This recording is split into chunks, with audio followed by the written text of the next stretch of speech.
Let's talk about the first Descendant.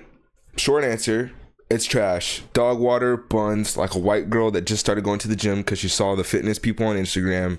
Buns, pale pancakes. Why is it that way? Well, if you're here for more details and want to watch the rest of the video, I got you. First, let's start off with Warframe. The whole game is basically a copy of Warframe. I don't know where the Destiny part comes into play. In my opinion, I've only played for like 20 hours, but that's all you really need to play. Actually, let me check my Steam. Okay, so I played for a total of 60 hours. Okay, you know what I'm saying? You might have caught me a little bit. I played for a total of 60 hours. And that's kind of all you need to get. I mean, I feel like in the first 5 or 10, you understand the gist of the game. It's just a reskin of Warframe, and it's not that great. They copied a lot of good stuff from Warframe, but then they also copied like the really bad parts of Warframe and made it 20,000 times worse. It's really not that hard to understand of like what the game itself is. It's just another MMO. Like, you've played Destiny, you played Warframe, you kind of got the base of this one. It's just another looter shooter, RPG, third person combat game. You can play with your friends, but the big part about it is that it's free to play, like Warframe. So it gets a lot of people in the door. Warframe is like old as dirt. Oldest Dirt came out like a decade ago, so that makes sense as why like it's getting so much hype. Sci-fi game, you get to choose between classes. It's not like custom characters or anything. It's preset characters. It's like 12 or 11 of them. I kind of like it. Everybody has their own little play style when you get in your little group and stuff.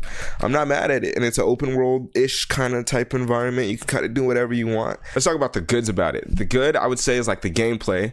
The guns feel nice. It feels nice and smooth. It feels liquid. You ever heard of Anthem? It feels like Anthem, but like actually finished. You know what I'm saying? Fuck Ubisoft. I mean, the gameplay wise, it's great. Jumping mechanics, I mean, when you move around the world, it feels fine. It feels great. It feels fantastic. We love that. The worlds, they feel cool. They have all these different sections of this world that you're on. It's like different little just areas of the map that are all different and unique. Class design, like I said before, amazing. They got like 11 different classes to choose from. You know what I mean? It's awesome, man. They got the support types like what's his name, Ajax and Frank, or whatever his name is. The classes are amazing. All right, classes are fantastic. I wish you could create your own character, but it's not that big of a deal. It's free to play. The boss fights, and not like the main quest boss fights, the void boss fights are the best boss fights in my opinion. Giant, out of this world, kind of like sucks you into the game. Like, that's the moment you live for. You and your team got to work hard together to try to like destroy off little armor pieces. You can grapple onto them and punch it before they smack you off to break them. It's great. It's a lot of teamwork, and it's time, so it makes it feel like faster pace. They killed it there. Now let's get to the things that I don't like about it, because this is gonna be a Jesus Christ. Oh my god. The things that I don't like about it. There's a lot of things that I don't like about this game, all right? First one, let's get into it, is the lack of polish. I feel like this game was rushed, okay? Like most games that come out today in 2024, I feel like this game was rushed. I don't know why. Maybe it's just a cash grab, because we're going to get into those microtransactions later. We're going to get into those microtransactions later. Apart from like the characters being unique and stuff, the rest of the world and the game itself just feels very not unique, very basic. All the enemy factions and stuff, I really don't even know the difference between each one of them. They all do the same thing. They all do the same damage. There's nothing special about them. The main villain's name is like Craig or something like that. Like, what are we doing? Like, I don't even know who I'm fighting against. I don't even watch the story. I skip through the cutscenes. I can't be the only one. The worlds themselves, although they look pretty, the graphics on this game are amazing. It's made with Unreal Engine. I mean, how can it not be pretty? I'm sorry, it just feels really empty. There's not much to do besides the little missions that you have. It's hard to like track side quests versus main quests. You can't even do all the side quests until you do the main quest. You know what I'm saying? Like, you can't go to a place, do all the side quests, then do the main quest to continue. You kind of have to just rush through the main, then go back to the side quest if you can figure out which ones are the side quests. It's all very clumped together, very confusing. It sucks that you can't invite your friends while you're doing missions. You have to go back to the HQ and invite them. That also really sucks. And overall, I mean, I would just say the game's just boring. Game's just really boring. I mean, I put in 60 hours. I mean, if you're the kind of person that likes to sit back, chill, play the game here and there, I mean, you could care less. It's a great game. It's a great brain rot game. This game is great for brain rot. If you want like a little more excitement or purpose to a video game, it's not the one. I've hit 60 hours, dude. 60 hours of my life. Put 60. It's fucking like, I put 60 hours into the game, and what did I get out of it? Nothing. I didn't get anything out of it. But the gaming scene in 2024 is so dry that it felt like this game was the hope. That's how I put 60 hours. But once you put 10, once you get past the freaking intro and the first mission, that first little area, once you break off of that, it's that. It's just that same thing again and again and again. It's just they need updates. They need something different. I don't know why games are just rushing. Actually, I can tell you why they're rushing. Let's get to the microtransaction. You know, when a game is free to play, they're going to hit you with the microtransactions. But why is it specifically bad in this game? I wouldn't say it's as bad as other games. There's not like loot box only, like you can get only certain things from the loot box. It's not that bad. It's not gambling. But it's Nexon. And Nexon doesn't have a great history. It's pretty freaking bad. You can unlock everything in game.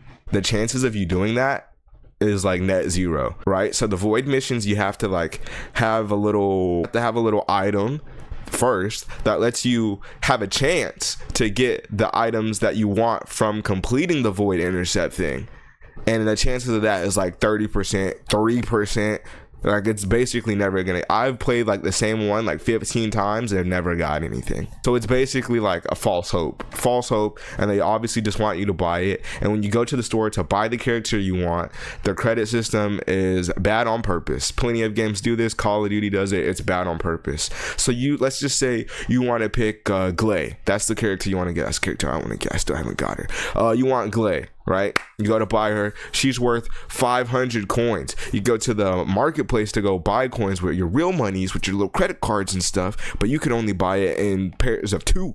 So you can get 200, you can get 400, and now when you go again, you get 600. You overpaid because she's 500, but you need 600 to get her. Now you have 100 left over, and it's uneven again. You have to buy more than you need to get what you actually want. To me, that's scammy. To me, that's a scam. I don't like that. Nexon fixed that. Make it easier to get stuff in game for people that just don't want to pay. You know what I mean? If you want to be able to pay for your game, you should have not made it free to play. And it's like that with a lot of different stuff. It's like that with guns, characters, materials. When you're crafting things, it's at minimum, it's like a 24-hour wait period. So if you want to craft something and use it that same day, good luck. Good luck. If you craft something, you better wait till fucking Friday, the end of the week, is when you're going to be able to play with that stuff, brother, because you're not getting it. And for that reason, man, I'm going to play this game when I have nothing else to do, when I absolutely have nothing else to do. But that's about it from here on out, man. I already put 60 gosh darn hours into it, and I'm bloody tired of it. I'm bloody tired, and I'm fed up. The gaming industry, anybody in the gaming industry, if you're listening to this, sponsor me. And then secondly, fix your games, brother. Fix your games. Why are we going through this? Why is every game in 2024 terrible, bro? I just want to play a fun game again. Like, I'm still playing Destiny 2, the final shape. That was actually okay. Bungie actually cooked with that one. I'm actually playing that one. Like, that was actually decent. That's fun for me. I've wasted thousands of hours in that. Destiny was my game. Bungie's my people. Halo, that was fire. Infinite, but they came around eventually. I just don't like games that come out unfinished, and then as the consumers, we have to wait till they get their stuff together. They sell us a product ahead of its like actual by the time it's done. You know what I'm saying? I just don't like how that has to happen, and I wish the gaming industry was different, man. Honestly, man, in conclusion, the first Descendant, should you play it? Absolutely. Come on. Wow, you thought I was gonna say no? You should absolutely play it, but after 10 hours, get a job. After 10 hours, go find something to do. After 10 hours, go walk your dog and delete it and uninstall it. The first Descendant value to your life is 10 hours. I rest my case. Thank you for watching the video. Leave a like and comment below, and subscribe if you like the video. And if you don't. It is what it is. Thanks for watching. First Descendant, fix your game, please. I would really like to enjoy it, but you have a lot to fucking improve. And this is Bear signing off. Peace. Deuces.